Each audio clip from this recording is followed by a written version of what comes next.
জীবনের প্রথম দিন থেকে এখন পর্যন্ত আপনাদের সাথেই আছি। আমার পাশে বসে মিম বলছিল তার একটা সমস্যা হয়েছে, সবাই বললেন স্বপ্ন এখনো দেখে অপিকে নিয়ে।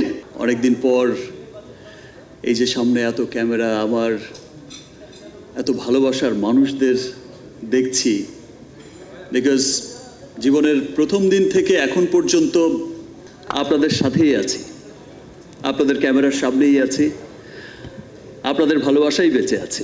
আমার পাশে বসে মিম বলছিল তার একটা সমস্যা হয়েছে, অপি বলছিল তার একটা সমস্যা হয়েছে, এই বলছিল। তো সবার কিন্তু একটা ব্যাপার, সবাই কিন্তু বলছে, খুব শাই ফিল করছে যে টয়লেট নিয়ে কথা বলবো, এটা একটা আমি স্টার, আমি টয়লেট নিয়ে কথা বলবো, শাই ফিল করছে। বিকজ শাই ফিল করছে এই জন্য, কিছু নেগেটিভ মানুষ আছে,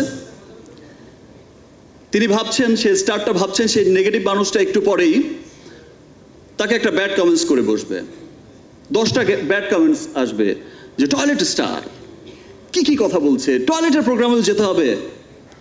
আসলে বিষয়টা তেমন না। আপনারা দেখেছেন কিছু বছর আগে ইন্ডিয়াতে, আমাদের পার্শ্ববর্তী দেশে, একটা বিশাল দেশে, বলিউডের মতো একটা ইন্ডাস্ট্রিতে অক্ষয় কুমার যখন টপ ফর্মে ছিল, চূড়ায় ছিল, সেই টপ ফর্মে থাকাকালীন সময়ে তার একটা সিনেমা বানিয়েছিল টয়লেট, এবং সেই সিনেমাটি কিন্তু সেই বছর বক্স অফিসের বিগ হিট একটা সিনেমা ছিল, এবং সেটা দিয়ে একটা রেভলিউশন ক্রিয়েট হয়েছিল। সেটা দিয়ে কিন্তু তাদের সরকারিভাবে একটা রেভলিউশন, তারা কিন্তু সরকারিভাবে বিরাট উদ্যোগ নেওয়া শুরু করেছিল। এবং যেই রেভলিউশনটা ঘটেছে, যে ভারতের মতো একটা দেশে, সেখানে দেখিয়েছে যে বহু সংখ্যক মানুষ হাইজেনিক টয়লেট এই সম্পর্কে তো অজ্ঞতা আছেই, টয়লেটই ইউজ করে না। এবং সেই সিনেমার পর থেকে একটা খুব চমৎকার রেভলিউশন হয়েছে। এখন কিন্তু সেই সংখ্যাটা ভারতে অনেক উন্নত হয়েছে, মানুষ হাইজিন সম্পর্কে জেনেছে, মানুষ কিন্তু অনেক সচেতন হয়েছে।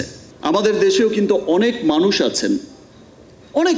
আছেন যে দরিদ্র মানুষ আছেন, যারা সুবিধাবঞ্চিত মানুষ আছেন, যারা তারা হাইজেনিক টয়লেট ব্যবহার, আসলে বিষয়টা তাদের কাছে খুব দুষ্প্রাপ্যের একটা ব্যাপার হয়ে যায়।